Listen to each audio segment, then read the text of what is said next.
News,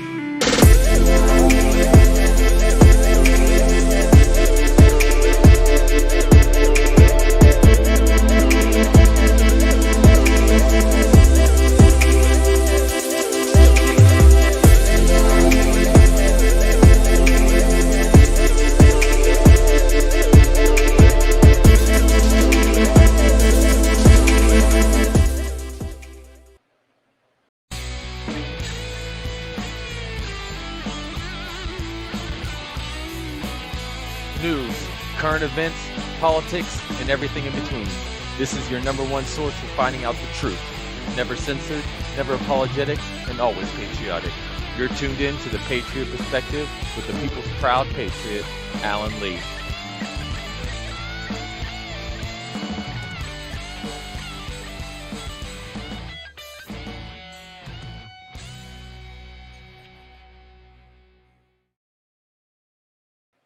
What is up, everyone? It is Alan Lee here, your proud patriot. It's been a little while since we've done a show. Things have been a little crazy. We added a new addition to the family, so it was crazy around here. Not just speaking about crazy in the entire world right now.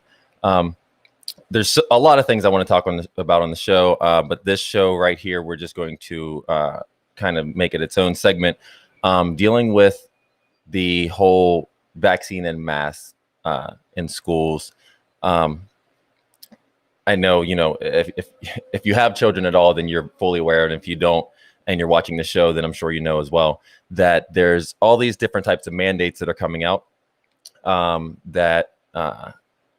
where they're saying that children need to wear masks in school, and some of the schools aren't complying. Many of the schools are. They're not allowing children within the schools, and they're not allowing anyone within the schools who aren't wearing masks. No matter, they say they're following the science, but we all know that they're not following the science, when indeed the science points to the opposite of children wearing masks for 8 hours a day in class.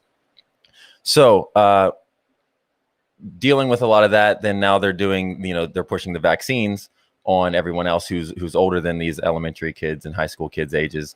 And they're trying to pass these things, and they're trying to mandate these things, and much of it's crossing, legality lines, ethical lines, moral lines. They're trying to get rid of religious exemptions as well for these things. So these are the kind of things that we're going to dive into a little bit, through doing some of, staying on top of that out here where I'm at. We led a lot of the walkouts on Tuesday when they instituted these mandates. For the most part, we had a large number of parents who were supportive. They, I haven't actually come across personally, in person. Obviously online, you can see all types of different things, but in person, I haven't come across any parent who was in favor of these mask mandates. One of the problems, though, with that is that we see people who are completely against it, and they support you supporting the fact that, we stand against child abuse. However, they're not really the ones always on the front lines. Some of them, it could be a time constraint. Some of these parents have just finally gotten back to work, and they don't have someone to watch the kids if they pull their kids out of school. And then some people just feel like, what's one more student not in class going to really make a change about? And then you on the other hand, you have some parents who they don't mind the mask. Their kid doesn't mind the mask. They disagree with it being mandated, but they don't want to take the school experience away from the child any longer than it has been for the last year. So we're coming across all these different types of hurdles we're trying to cross here, and trying to protect our children and trying to make sure that they stay safe. So we were out there on the front lines, standing in front of the school, me and my family and a bunch of other families. And we didn't really have many issues until one of the schools we went to that day, the superintendent called the police, and we were across the street on school property. It was a parking lot, and they wanted us removed from the school property. So when the officer the first officer had shown up, they asked us to leave. We stated that it's public property. School property is public property. We pay taxes. We have a right to be there. It's a lawful assembly. And the officer pretty much agreed with us. He just said that he was caught in the middle, and that they asked us to leave. And so I said, well, you're caught in the middle because you choose to be, because you should be caught on the side of the law. And if the law states that we can be here and we're not doing something illegal being here, then we have a right to be here. And it kind of went back and forth, and then a couple other officers showed up and a couple other officers showed up. For all of that, I'm not going to bore you with that. For all of that, you can go onto my Instagram page. We went live during most of the discussions with the officers. So all these things have been going on, and the school board meetings have been popping up. The school that my children go to, they had to cancel their school board meeting because everyone who signed up to speak refused to wear a mask, which should tell them enough that we don't really need a meeting about this. We kind of know where the parents stand. So instead, they decided to go virtual with it. And they held the meeting a little while later, and they went virtual and people spoke. So a lot of people have been speaking out, though. You can kind of come across these interviews, well, not interviews, but these speeches online. Well, one of the speeches I came across was by a young lady in Penn-Trafford. Her name is Nika, and she blew my mind. I mean, absolutely amazing speech. Everything she said was spot on, and it was unfortunate that she kind of ran out of time towards the end there. So what I'm going to do is I'm going to play the speech for you, and then I'm going to actually bring on Nika to the show. I was able to track her down. Didn't take me too long, but I was adamant on finding her because I wanted to speak to her, because I think that for any parent out there or anybody who's takes interest in the stories at all about the masks and the mandates and things that are going on in the world, can benefit greatly from hearing from her. So what I'm going to do is I'm going to play the speech, and then we're going to bring her on here in just a moment.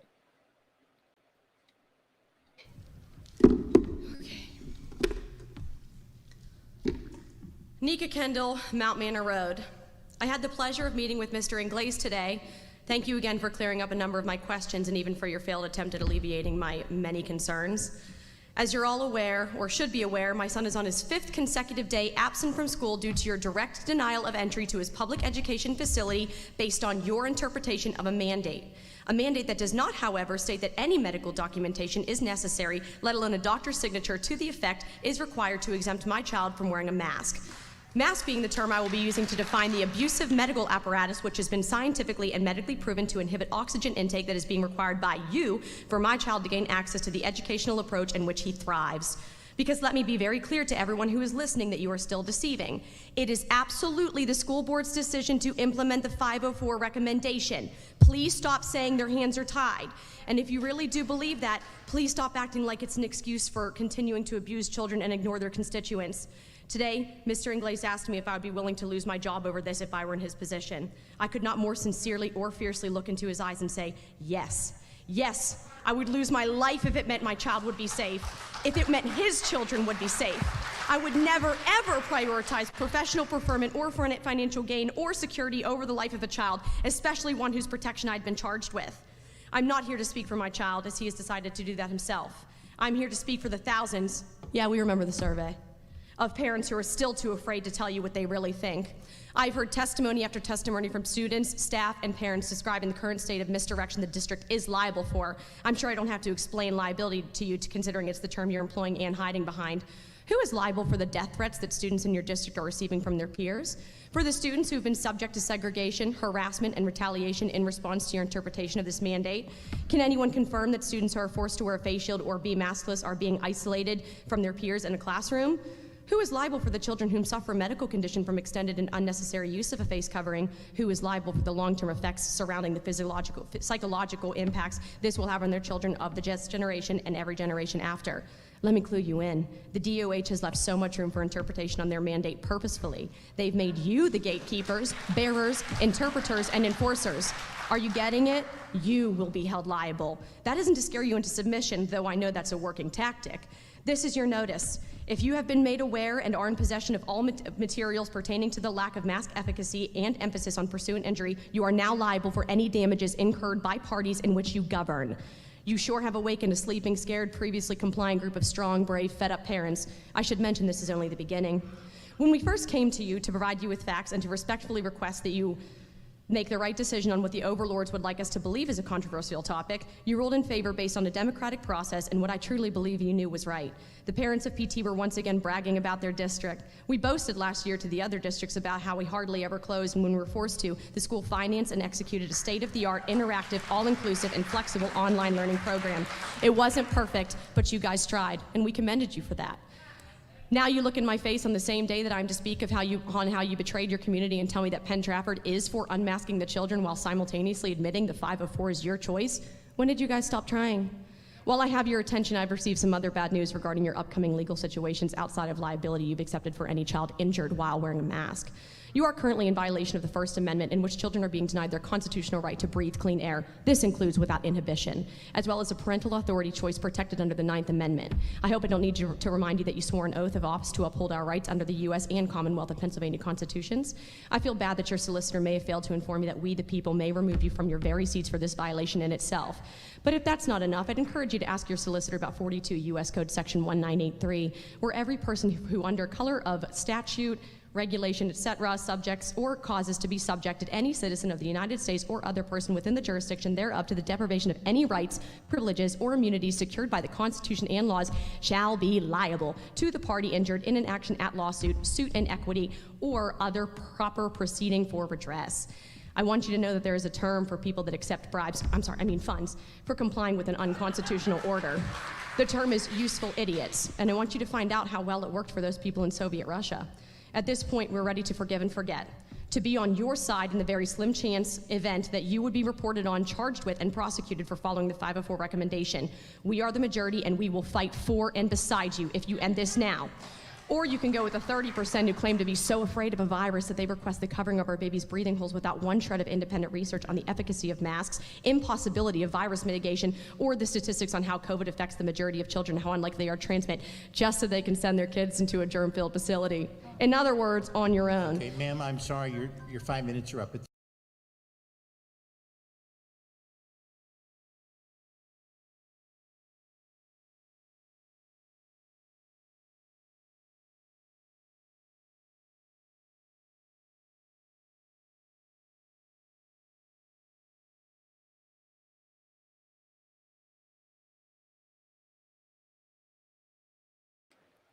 I was still muted.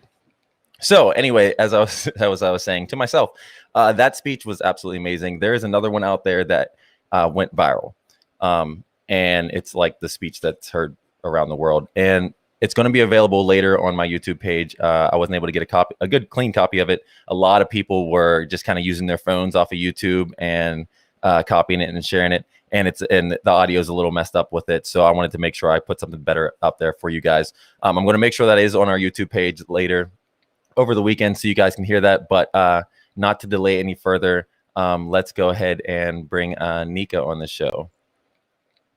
Hey, Nika, what's up? Hi, how are you? Good. How are you doing?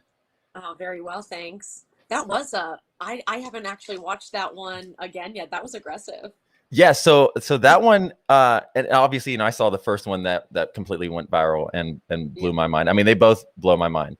But when I saw that one, I was like, oh man, I said, this is maybe it was just because I watched the other one so many times that like it was new. So I'm not sure, I'm not sure which one it was. But it was so good. And then, and if people do go on and they watch that right after her son, amazing 8-year-old, just kills it, right? Yeah. So, I mean, to start off, just tell me a little bit more about yourself. I know we spoke briefly the other day. Just give me a little bit about your background, how many kids you have, and things like that. Kind of got you spurred on in this movement. Oh man, this movement, I wouldn't even know where to begin with that. That's the first time that that was the third, and then the speech that went viral was the second time that I've ever actually publicly spoken about anything. I own a small business out here. I started it a few years ago. COVID hit, and then that kind of stunk for a while. So I was just kind of getting back on my feet and hiring new girls. And I just kept thinking, well, it's okay if I speak out. I know that I have the support, but now I'm responsible, to pay other people's bills. So I just got a little bit nervous in that. Though I I don't mind confrontation. I feel like it like comes to me enough that I don't ever need to. I'm never like out in the streets like trying to like, rally anything. I have one son who's obviously my absolute world, but maybe more so just because it's always just been me and him. His dad's never been around, maybe for the first year or something like that.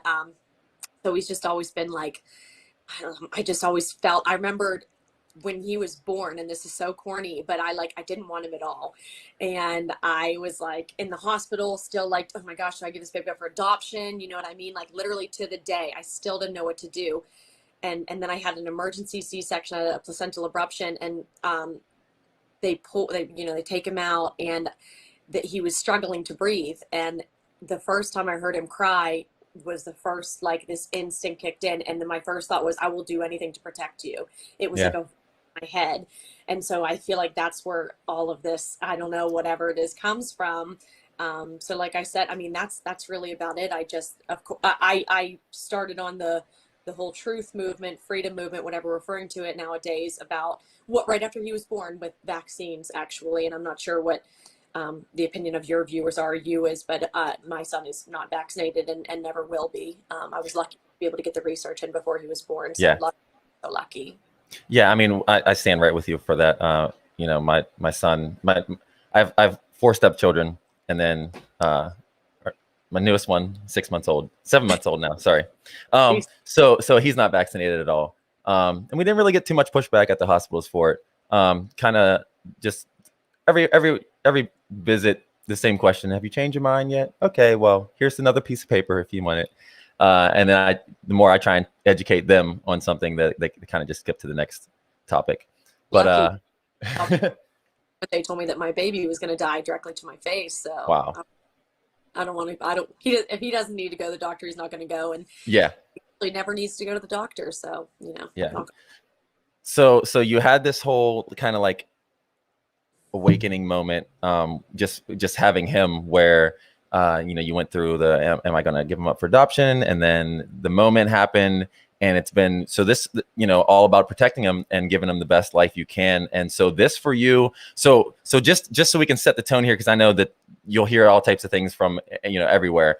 So it's not a Republican thing, it's not a Democrat thing, it's not a activist thing, it's not a pushback on the administration. This is purely about the well-being of your son. Yeah. I mean, it's branching from that, and that's where it's always going to come back to. That's why, I mean, I'm always going to know that I'm rooted in good, but I mean, F this administration for what it's worth. Yeah. Politicians in general. I don't worship anybody but Jesus. Right. So, Amen. but about now, it's gone to. Because that speech went viral, I have people from all over the country messaging me. I had to like turn off the sound over here because it's still happening as we speak, just giving me their testimony and asking like what they can do, or asking if they can have a transcript of my speech, and like how I like stayed calm through all that. Now it has become about everybody's children. Right. So everyone, I mean, everyone's coming to you. I mean, obviously I knew that other people would want to hear you as well. And I get the benefit of kind of the first hand information. So you seem like what you're doing. And I know, like you said, staying calm. Sometimes it's not as calm on the inside, but you're pushing through it.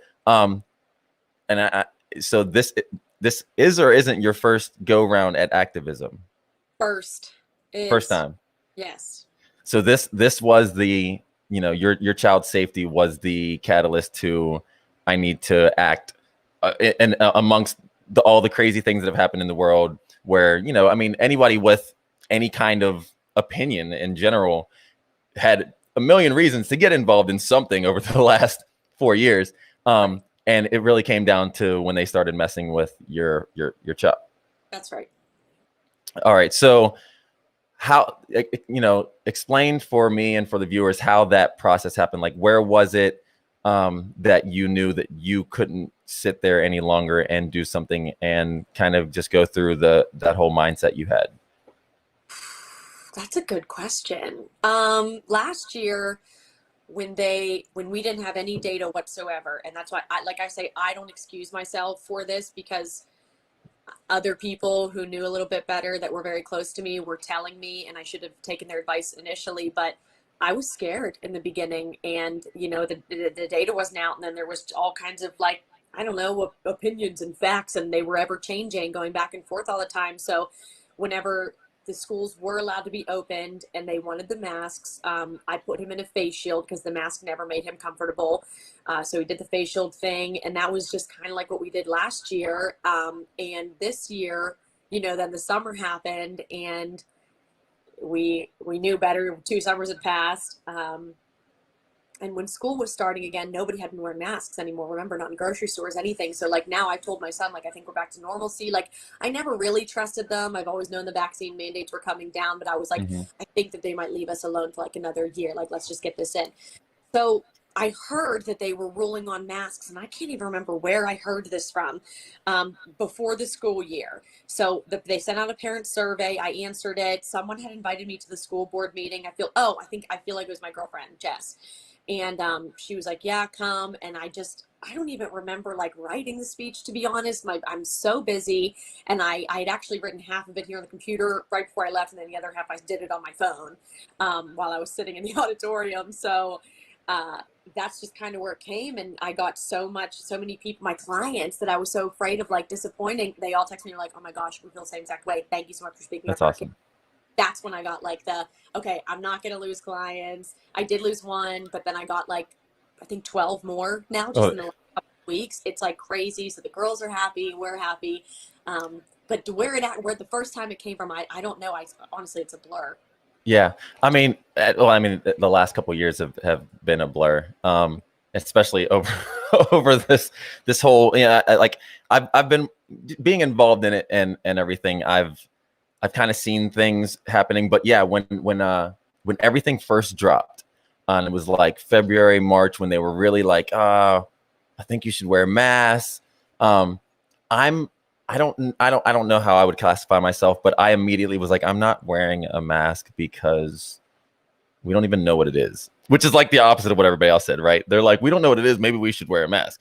I was like, no, you're not going to tell me to wear a mask because you don't even know why I'm wearing it and what it's going to do. Not to wear a mask because I was like, oh, they don't want us to wear masks because they want us to catch it. Like I was like, I was doing the opposite of. That's all I knew. Yeah.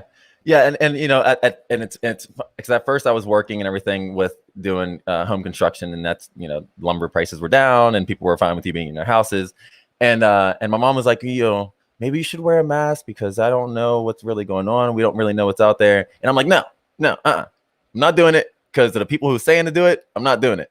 So, she would sometimes, and I get kicked out of Giant Eagle, and I'd have to call corporate, and they'd call the police, and then it was crazy because Giant Eagle would actually credit me $10 on my account, or sorry for the hassle, and I'd go back to spend the $10 and get kicked out again, and have to call, and they'd credit me again, and finally, I think I still have like $20 on there that I just can't spend, maybe because now I refuse to shop there. Actually, I was there earlier today though, but that was because my mom was there. But that was the first time I've been there in the last year. So and then as the truth started coming out, and actually following the science and not following the scientists who tell you to follow them, I started to see the truth, and my mom started wearing a mask as well. And so I know how your process was, where you weren't sure at first, and then you kind of started to seeing the truth. But when did you? So you said you went back. They went back to school again. They weren't wearing masks at that point. I told my children the same thing. I said, after last year, I said, I will never make you wear a mask again. Now, the hospitals are still doing it. If there's an emergency, we would have to go there, and they're like, you can't come in here with your child without a mask on. I'm going to put one on because I'm not going to leave in an emergency situation. But if there's a store that we want to go to and they want masks, we'll go to a different store. If your school wants you to wear a mask, we're going to pull you out of the school. And so I made that promise to them. I said, I'm never going to put you through that again. And once they said there was going to be a mandate, it was easy. I said that you're not wearing a mask. And they're completely 100% gung ho. I mean, they see someone with a mask on, and I have to like kind of cover their mouth because they're yelling, "Take the mask off!" Oh, I'm like, you're gonna. Yeah. So, mask, Mom. So, you said you knew something had to be done. You wrote your speeches. What was that like? Was it, I know there's always that little bit of intimidating fear, anxiety, but did you feel like at that moment before you went viral, did you feel like you had the world behind you? Or did you feel like maybe you were going to be the only one?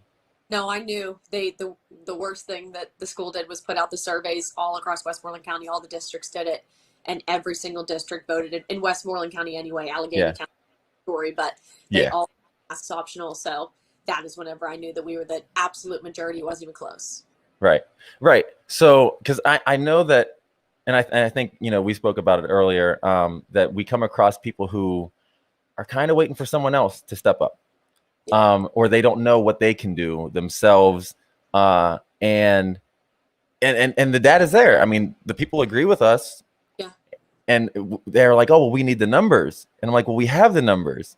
And if everybody's sitting there saying they're waiting for someone else, actually got up and did something, it would be right there. So, that's like the main reason I wanted to get you on the show, is just to kind of give a word of encouragement, maybe some planning, some bullet points of what someone can do who's sitting there saying, I don't know what to do, or I'm not sure if my voice is going to matter. I've never done it before. I'm not somebody who's out there protesting, or, it's just really, I just want my child to be safe. Like what can they do? Okay. Well, to start, I was in the same exact position. So never think that it's impossible. I had fear of losing support, financial resources. I've lost a couple of friends over it. And honestly, it's pretty freeing, The advice that I like to give, I think I heard it back first from Max Egan, was a single raindrop never blamed itself for the flood. So Ooh, that's good. Bad about compliance, feeling not good about compliance is not good enough. You need to not comply. Now, because I'm semi-reasonable, I think, I thought about the people who I had spoken with on a more intimate level, the single mothers who don't have, I don't know, the support that I do, or the financial resources that I do, who have to go to work, have to support their kids, and they don't have any kind of daycare situation. Right. And they have to take their child to school. So you actually have two options if you're able to do that, which is better. I created these documents, which I can share with whoever. I'm just going to read from them. For parents who are able or unable to keep their child home but don't agree with the mask mandate, take your child to the school drop-off line through the buses. Don't put them on the bus. Actually get in the line. Whenever you get to the front of the line, you ask for the principal or some authoritative figure if the principal's not there that day, and you wait. They might say like, oh, he's not here right now. Okay, who can I talk to that's like in charge? Just be super nice. If they say, okay, why don't you like move your car so other people can go, no, I'm comfortable right here. Thanks, sweetie. Go ahead and get him. Just be super nice. God bless. There you say, good morning, principal, whoever. How are you today? Crazy days we're living in. How's your mom? Just small talk for a little bit.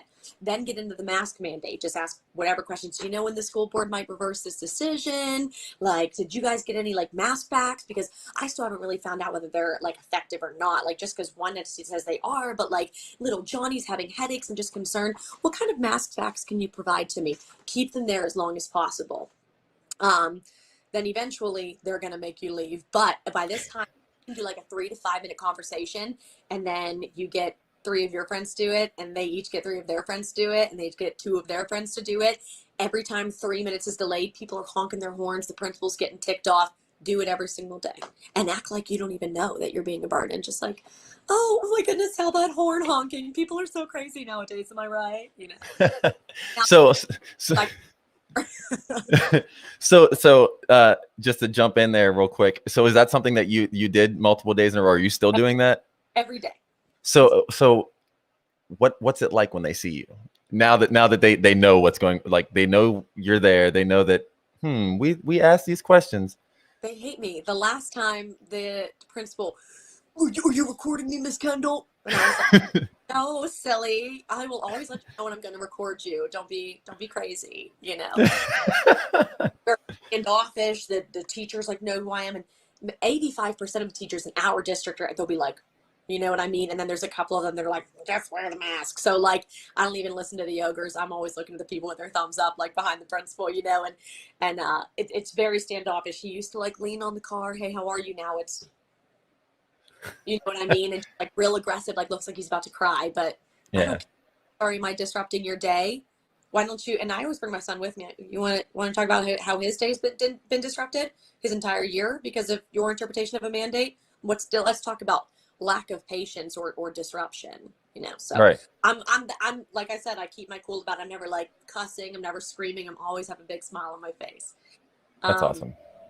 to keep going with that, if you at this point now you can either take your child home, just say like, yeah, we're still not comfortable, please make sure that this is an excused absence. So I'll be checking on the Power School login or whatever you can. This is still going to be excused. Get their schoolwork daily. This is what I've been doing. You get their schoolwork daily and then you bring it back like as often as you can. Like I have like my dad take it like every couple of days, you know, because I won't get home until later, and then me and Grant are like up until 11 o'clock at night doing this, the poor thing. We get as much as we can and we turn it in. So we're still enrolled in the district. We're still keeping up with the classroom curriculum. And I just keep saying, and this is in the event that we ever get to come back into the classroom, which I'm sure I do see us doing, that Grant's going to be caught up. And then I actually spoke with a teacher the other day who said that they're going to be doing some outside stuff. And I was on the phone with him and I was like, oh, that's great because they don't have to wear masks. So I'll bring Grant for those couple class periods and he can join his classmates. So we were super excited about that. Anyway, if you then do have to drop your kid, so either just leave, get your excused absence, whatever, then you can leave. For the people who have to drop their kid off, you know, obviously try and get them in that face shield. It's the best thing for them. And call the school nurse, I'd say at least every hour, call them, say that you want them to check on the mask. There's huge funding. Our school in particular got $24 million.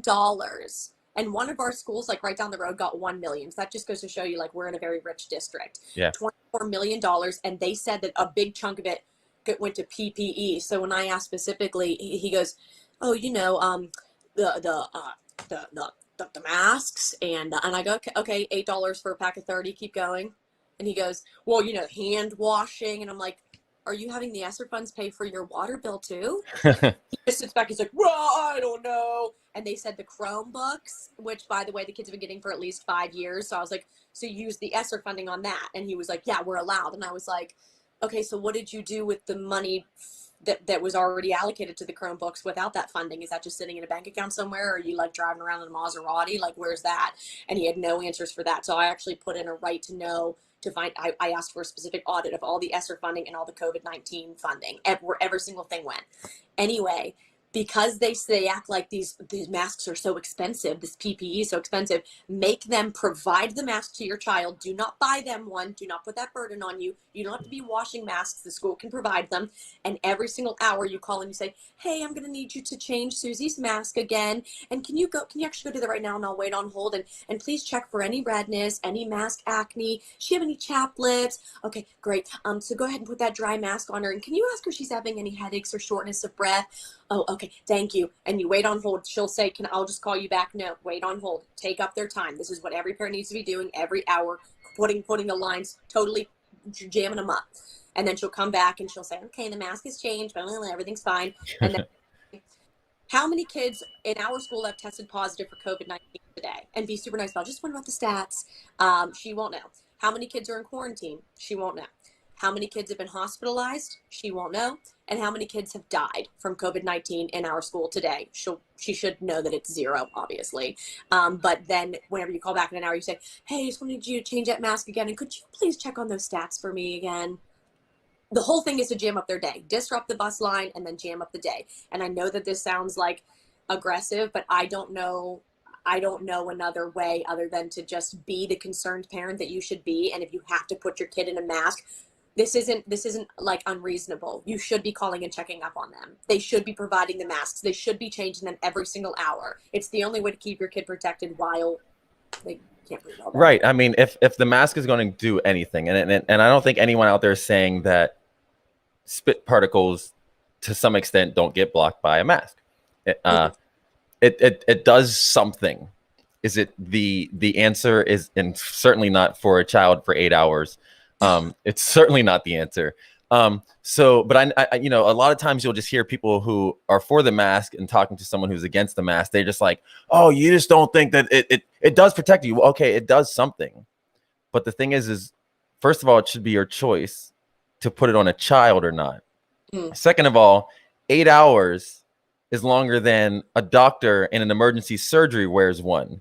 His gets changed out by someone else in a sterile room. These kids aren't in a sterile room. They're sneezing in their mask. They're rubbing their face with their mask. Their mask falls off. It hits their desks. Another kid picks it up for them, hands it to them. They put it back on their face.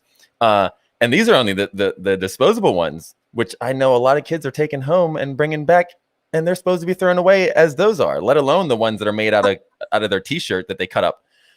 So, you know, and they're not worried about whether or not they, you know, oh, well, if you need to breathe a little bit, just for a quick breath, you can pull it down. And kids are, you know, my daughter had to wear hers in gym class playing outside the one day. I mean, it's ridiculous. So yeah, you know, it might sound like it's extreme to tie up their day, but the fact of the matter is you're right. It's kind of the only option left other than just sitting in front of the school doors so that no one can enter there. Because someone who's making these decisions needs to feel the frustration in the most civil way possible. You know, this isn't about what we've seen over the last year, the left doing with rioting and burning buildings and all that stuff. This is a civil way of, and even though we know it's causing frustration on their end, what you're suggesting we do is clearly just check on the well-being of your child.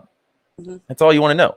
If there are any changes, just because it ties up their day, it's still your child. Which comes first, the school nurse who's sitting there and not doing anything 90% of the time, or your child who's sitting in class with a mask on his face as a super spreader that's just fanning, as the Hodge twins says, it's just fanning the germs out to the sides of their face and spreading it like a fan around the room.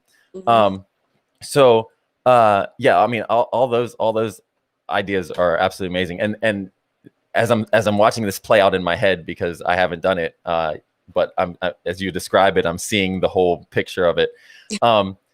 That in and of itself is one of those things that, you know, there was a couple people on your Facebook group earlier that were saying, you know, I'm just one, you know, I only have one kid there and no one else is really doing something at the school. I don't know what difference it's going to make.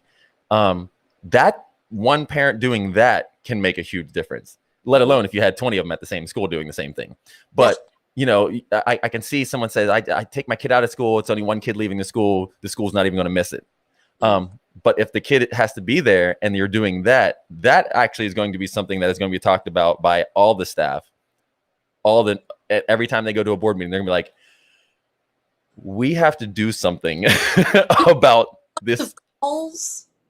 They'll try procedure. They'll try to change the policy. Like, you're only allowed to call the school if it's an emergency. Well, this is an emergency to me. I need to make sure the child's okay. Yeah, I mean, how could it not be an emergency if it's a pandemic? That's an emergency. Yeah. If you're stating that the parent has no choice on what the child can have on its face, and the world is trying to tell adults and soon children what they have to put in their bodies, I'm pretty sure a phone call falls into the emergency guidelines. Yeah. So yeah, that's amazing. And I know you had said to me before that, well, you said he's doing his schoolwork at home and things like that. You had mentioned briefly to me about getting his excused absences from the school. How did that go for you? So, because they are currently in violation of the No Child Left Behind Act by denying him access into the public education facility, not only in which we pay taxes for, but in which he thrives in. We tried the online learning for the first week last year whenever they were doing the masks, and he hated it. I've never seen this kid sad in my life. He would, I actually took a Snapchat, which is crazy, and sent it to my dad and was like, I don't know what to do. I don't even recognize my child anymore. We were fighting all day, every day. So we know that the online doesn't work. So I'm not going to attempt it. Why would I do that? Why would I do that to him again? I'm not going to punish him. These educators are responsible. These superintendents, these school board members, they're responsible just as much as I am for my child's education.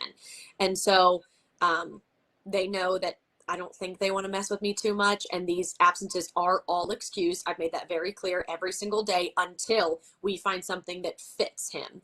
They've actually tried twice to enroll him into E Academy, which is the intermediate, like online learning that the ESSER funds actually pay for all of the districts in Westmoreland County. So it's not PT curriculum. It's not his curriculum. Right. It's I don't, so it takes away all the support I would have in the community too, to like reach out to one of my neighbors and be like, oh, or my girlfriends who are in PT too, to say, hey, I don't understand this homework assignment. So we have literally zero support. So we're staying in Penn-Trafford. That way I can ask any questions I want. He still is like the guidance counselor if he needs. And I've actually made them allocate him a tutor because part of the funds went to tutoring for the quarantined kids who have to be online for like the 10 days or whatever, whenever they're close COVID or whatever. So I said, we're going to treat him like a quarantine kid until you get him back in the classroom. And they haven't given you much pushback for that? They can't. That's awesome. So so there's like this fire in you. And that's the part that intrigues me the most, is that you're not a seasoned activist. You're coming up with all of these facts, and I can only imagine that you didn't know them before. You didn't know all these legalities and what they could and couldn't really do. And it really just came from because you're a concerned parent.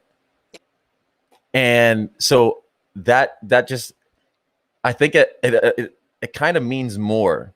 It's more personal when someone like you tells their story and stands up for their children and for other people's children, from just a pure sense. It's not, there's no agenda. There's no, like I said earlier, it's not a political party thing. It's, and I mean, and granted, like you said, everything's based on your faith. For me personally, to see people who have faith and who do believe in God and are Christians and aren't doing these things, that's a whole nother podcast that I could get into. Yeah. But you know, with that as a foundation, it's not like the poster that you have, like, oh, I'm a Christian, and so therefore this is an issue that everyone who has children, especially, and then those who just can care about someone else other than themselves, who don't have children, can get behind, should get behind, and realize that these things are happening. They're happening fast, and they're happening now, and they're affecting our children. They're affecting our future. And on a side note, you know, we are kind of see the things that they're pushing. Why is the attack so strong on the children in the schools? And, you know, they're already finding ways to separate and divide adults. And it's funny because, you know, 6 years ago, when kind of everybody in the world had deemed that racism was kind of pretty much gone in a general sense. Of course, I'm not saying that there's no racists in the world and things like that. But compared to now, what they say, and before, it was gone before, and then now it's back 100%. There was always these cute little memes of a little tiny white kid and a little tiny black kid with their arms around each other like little babies, and they say, you know, racism is taught, it's not born into you. And those are the things that were shared on the internet 6-7 years ago, and everybody thought they were cute, and they're like, yeah, you know, that's something that you have to learn, otherwise we don't see it. And now they're attacking the children, and they're trying to teach them that if you're this color, then these are the things that you're going to deal with, and these are the things that person of that color put you through. Racism is taught, so let's embolden critical race. Right. Because it's easy to easy to divide. Logistically, it's easy to divide adults. Adults, we have our opinions. We base them on something. It's easier for us to be judgmental because we get in our ways, and we say, oh, we know what we want, what we don't like. Children don't. They'll like anything and everything. It can be a talking desk, and it's their best friend.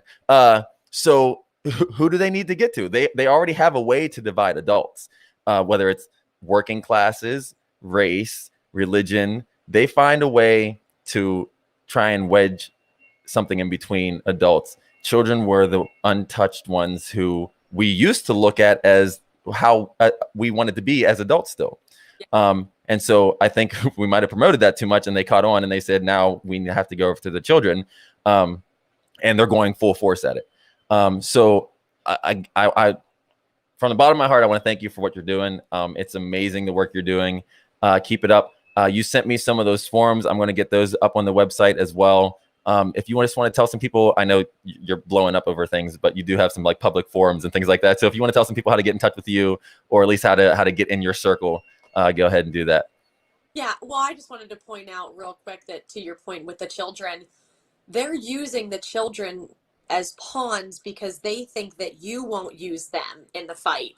You know, I had like a better terminology. I was explaining to you. I think the girl that you were discussing with my Facebook group today, they know that we don't want to bring kids into like these adult fights, and they know that the kids like don't want to be embarrassed and that they need to like listen to authority, and that's what we've always taught them.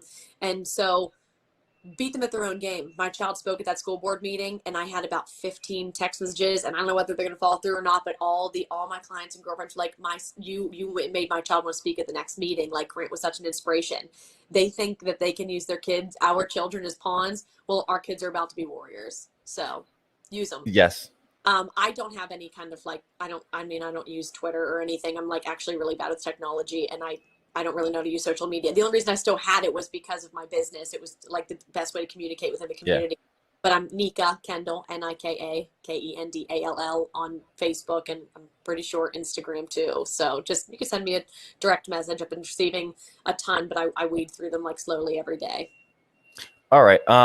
So yeah, that's a good way of, and of course, if anybody ever drops a line to me, our email is out there, our website, and anything that I can always try and filter something to her as well. So yeah, is there something that's coming up, a call to action that you want to kind of get the word out there, like somewhere that people need to be, or something that they need to sign, or something specific? Obviously, get out and do all these things that you're talking about every day. But is there something like, is there a school board meeting coming up, or is there a rally of some sort or anything like that anybody needs to know about? Not really that I'm aware of. And like the little groups that I'm in, these people are going to kill me, but I lost faith, and I really hate to like put this opinion out there, but I really did lose faith in the legal system for the most part. I know that I can get what I need done specifically because, like you said, I have this fire in my heart, and I know some people around here that could get what I needed done if it came push to shove. But what are we going to do? Like ride the buses to Harrisburg, and then the lawyers who play golf with the people who are putting these mandates on our children, or somehow they're all going to duke it out in the cooler room, and then like we're going to wait another 6 months for like some stupid ruling. Like they're supposed to do this big thing on Thursday. Yeah. Got pushed back because of paperwork. Yeah. It's a joke. So no, I don't have anything. I created a petition myself to remove the school board members. I'm not sure how it is in other areas, but in PA specifically, you only need 10 taxpayer registered voters, citizens, signatures, 3 of them to be verifiable, to remove all of the school board members, all of them. I mean, I would suggest doing one by one just to like kind of pin them together. And I got, in 30 minutes before the school board meeting, I got 70 signatures, and then like on my way out, people are like, can I sign that? Can I sign that? So it's pretty simple. Go to your local giant, go to not the Giant Eagle probably, but go to a grocery store. She's made massive. Like, you want to sign this? Gas station. Talk to the girls at your book club. Like, just start speaking up. Don't be shy. Say what you feel and form your own little groups. I specifically have a group of like 32 very close women. It was 5 the other day. They just grow and grow. They talk to their neighbors. They talk to their friends. Build your tribe. That's my only advice. Don't worry about the people who are still fighting you on it. They're long gone. They're left behind, for lack of a better term. Don't worry about them. And that's awesome. So with you kind of like saying, and I'm kind of there with you, with can't really trust the legal system to do what it's supposed to do. Mm-hmm. So many different thoughts are going through my head. So many people are like, what I'm doing isn't enough. No, nothing's going to change. So I either have to go along with it or just take my kid out and still be silent. So with that mindset of saying that, I don't really think that the legal system is going to back this up the way that it should. On one hand, one person say, well, what are you doing it all for? So maybe you could answer that for someone who's asking, if you don't really see that something's going to get better, why are you fighting like this? I'm trying to find out who my tribe is. And that's just the honest truth. I don't foresee myself really trusting public education facilities again after this, unless they make their own decision to reverse this mandate or they stick up for the vaccine mandates that are absolutely coming to schools K through 12. They're already in the colleges. I don't know why anybody thinks that it's ever going to be optional. And I actually am going to run as a write-in for school board. Maybe I could make a change, but then again, that's to say that elections are even real. Yeah. So I'm doing what I can on the ground. I'm just trying not to be shy. And I pointed out at a meeting the other day, a local meeting that we had, was like a freedom rally type thing. And I said, please, like everybody was like, you're the girl from the video. You're that Nika girl. And I was like, you guys see how popular I am right now? It's popular to speak up. So as long as you're speaking up and you're finding out who these weirdos are who are like showing up to school board meetings, telling us that their kids are sick and like they're allowed in the building, even though they're a close COVID contact. Like, right. They're literally so oblivious. Find out who those people are, exile them. Don't even worry about it. Find out in your community who agrees with you. Talk to your neighbors at the bus stop. Like I said, grocery store, gas stations, get their phone numbers, hang out. Like, it's really time to start building what we can. And then if it ever does come to a time where we need to all be somewhere at the same time or, come out Second Amendment blazing, then we can. But for now, this is my only goal, like to do like a grassroots type, find out who I can trust. Well, you fully 100% have my support, and I'm sure you have the support of all of our viewers too. So thank you for coming on the show. I know that you are super busy. And giving me a half hour of your time, or actually it was like an hour of your time. So I appreciate it. And if there's anything else that we can do for you, you just let me know. Sure. Thank you. Thanks. So that was Nika, an amazing soul. Like I said, a fire in her that I hope has sparked and ignited something in all of you out there watching right now. We're going to get back on a regular schedule. I'm not going to give the schedule of the show yet because I'm still working out the details of that, and I don't want people to necessarily, hold me to that at the moment. But we're going to get back onto doing weekly shows. There's a lot of things that we haven't talked about over the last 6 months or so. But if you support the truth, make sure that you subscribe on the YouTube page, you like the page, all of that helps. Click the little bell to make sure you get notifications. Head over to thepatriotperspective.com. That's thepatriotperspective.com. You can sign up for our mailing list there. You can pick up t-shirts there, hoodies, all types of merchandise. All of that goes to helping fund the show. There's a lot of equipment, a lot of time and efforts and everything. So I would appreciate your support. And so just you can go over there. You can become a monthly supporter as well, pledging a certain amount, monthly, or you can just make a one-time donation or just pick up some cool gear and help us out that way. So again, it's Alan Lee, the Proud Patriot. Make sure you check out the website over the weekend where we're going to have those resources that Nika talked about, the emails you can send to the school for getting the excused absences, the kind of the outline speech to do at the schools when you go in the mornings with your kids there. And these are all things that you can do now. And if you're looking for more ideas, feel free to message us, email us, and we'll do our best to try and get you linked up with the right people. And until then, stay true, stay patriotic.